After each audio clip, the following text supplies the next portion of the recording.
Bi navê Xwedayê dilûvan ê dilûvîn, silav, rehmet, bereket dilûvaniya Xweda li ser we tevan be înşallah. Gelê heval û hûgirên hêja ji wecîzeyên Rîsaleyê Nûr em gihîştine gotina 116.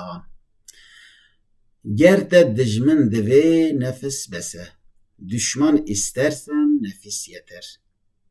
Tiştekî ku dewama wî tune be, lezzeta wî tune.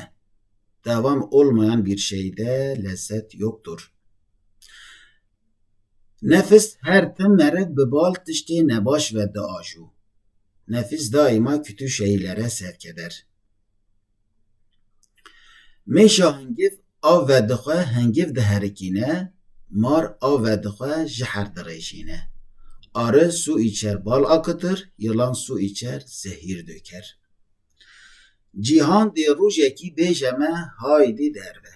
Dünya bir gün bize haydi dışarı diyecek. Hîn be ka tu ji bo çi hatî cihanê. Dünyaya ne için geldiğini öğren. Emanetê Xweda bin, Xweda alîkarê we be înşallah.